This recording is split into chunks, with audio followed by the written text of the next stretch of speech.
Okay, well, thank you very much for being here. And today is another unfortunate day for the citizens of the state of Wisconsin having the legislature in session. It's not to say there won't be a few bills that'll be a plus for the state, but what really is so unfortunate is that Wisconsin values, the Wisconsin economy, and our Wisconsin traditions will take a huge hit today. Make no mistake about it. Republicans today will sacrifice clean water in favor of once again serving the far right-wing interests that they are so quick to embrace. And there are a series of bills that Representative Daynow is going to mention that clearly are going to have a huge impact upon our value of having a clean and pristine environment for our citizens. And it's an economic issue because for tourism, for the long-term interests of this state, having a clean environment makes a big difference. And then our traditions of local control. There'll be a number of different ways today in which local control will take another hit. And Representative Shanklin will wrap it up with a memo that we'll be releasing today showing that over the course of the last 5 years, well over 100 different times, the Republicans have taken away from local control and put in place unfunded mandates on local governments. And what's so ironic about it is the Speaker just said on January 14th, one of the things Republicans have always stood for is local control. I assume he meant past tense, because the last 5 years, that clearly has not been the case. So with that having been said, I'd like to call on Representative Daynow, who is somebody that's always taken a leadership role in trying to protect our heritage of having a clean and pristine environment in the state of Wisconsin. Thank you, Representative Daynow. Thank you.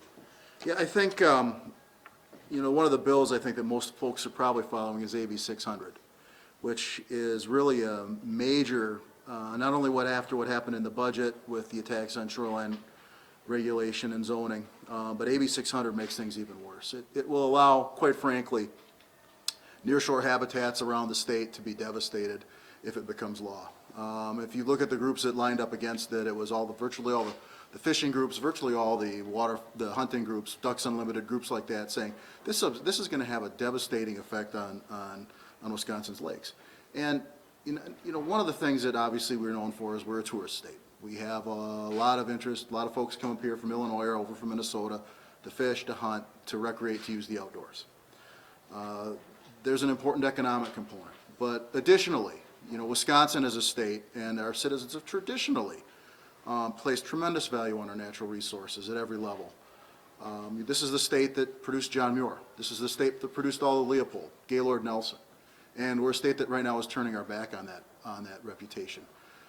You're talking about the removal of up to, I believe, 5 dump truck loads of material from the lake bed out in front of your house. I think the irony is we're passing a bill that makes it easier for folks to be able to put in and repair nearshore habitat. It's a fish sticks bill, it's called. I can't remember the bill number, but it's a Senate bill. But at the same time, they're making it easier to devastate those nearshore habitats by dredging. And quite frankly, I have my suspicions that may very well violate the Clean Water Act, and it may not stand up to federal scrutiny.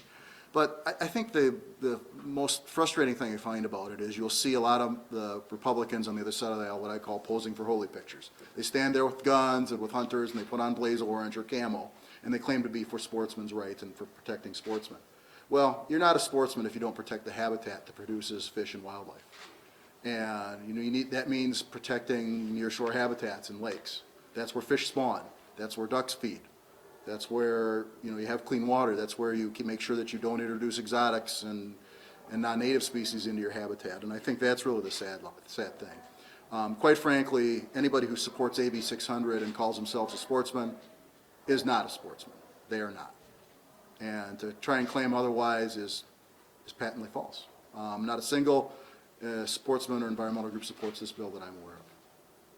So with that, I'd be happy to turn it over to Representative Shanklin. I think then we'll take questions. I think the other thing to take note of on this session day is instead of representing the interests of the average citizen of Wisconsin by taking action on jobs in the economy, we actually see an attack on local governments and the very people that our local citizens trust enough to elect and govern in their communities, whether it's school boards, county boards, mayors, county executives, town boards. When I go to the Towns Association meeting in my neck of the woods in central Wisconsin, one of the biggest things I hear is, why does state government keep on attacking local control? And I say back, well, it's actually the Republicans who are attacking local control, and we have data to back that up. We have a memo here from Bob Lang that shows over the past 3 legislative sessions, there are over 100 bills that represent unfunded mandates or that restrict the authority of local units of government. And about 12 are up today. So I think that says a lot about Republicans' priorities when just less than a month ago, the Speaker had said one of the things Republicans have always stood for is local control. We question that greatly, and we know that our local constituents, whether they're an average citizen going to work every day and expecting their government leaders on every level to fight for them, whether they're mayors dutifully going to work and fighting for their communities, we know that Republicans have consistently eroded local control, and we will be sharing with you this memo that shows whether it's the going armed with a switchblade that the governor signed on Sunday, or whether it's bills that further take away shoreline zoning like they did in the budget, which over 20 different counties opposed. I think it shows that Republicans are willing to do whatever it takes to consolidate power at the top. And this is essentially a power grab, and it's really harming local communities, and it's taking away the voices of the citizens who go to the polls. We're just a few days away from election day. You can actually vote early now, and people who go to the spring elections go to vote not for Republican state legislators, but they go to vote for their local officials, and those local officials should have the ability to stand up for their local people, and unfortunately it's the Republicans in the state legislature who are taking that away from them. So we'll be happy to release that memo for you today to see just how much damage the Republicans have done to local governments in both unfunded mandates and preemption bills. And with that, I'd be happy to give it back to Representative Barca. Sure, and we'll be happy to take some questions, but I also didn't want to let the moment pass. You can see we've got banners up for Black History Month. And I want to salute Representative David Bowen, who's headed this up in our house, and Senator Nakia Harris for their fine work. I hope you'll be able to attend the ceremonies. I know they've got a wonderful program set up for today. So with that, we'd be happy to answer any questions. Can you talk about the wrongful conviction bill that's up today and how you, do you believe it passed unanimously, but what you believe that may be statewide? You know what, let me, let's take that separately. We're not prepared to discuss that right at this moment. Can I ask you about the bill from Knudsen that would allow counties to pass a half-cent sales tax in order to get money for roads? Is that something you think your caucus is going to support?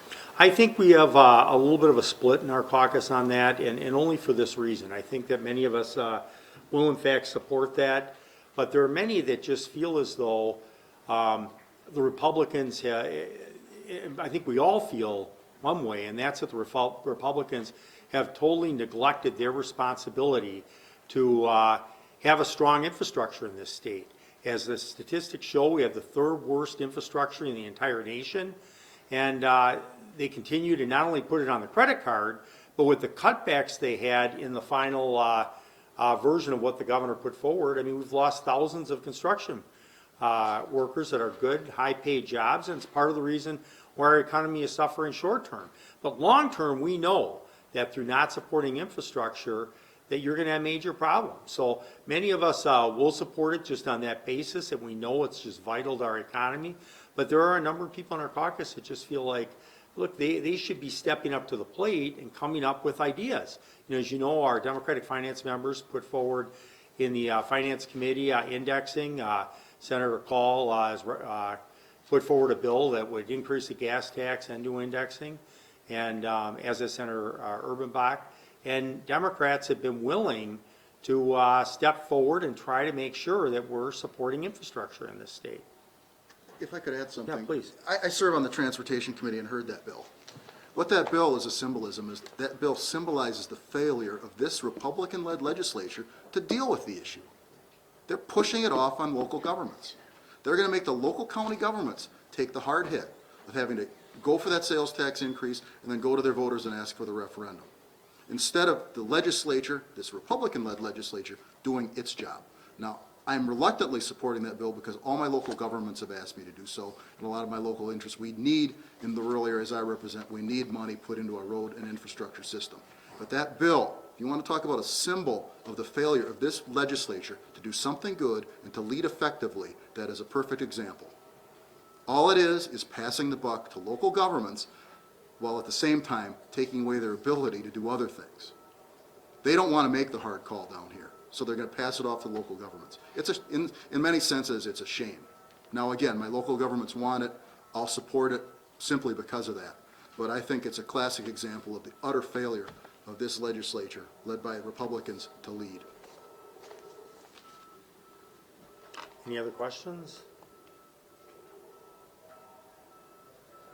If not, thank you. And Jessica, we'd be happy to follow up with you separately on the wrongful convictions bill. Yeah, Peter.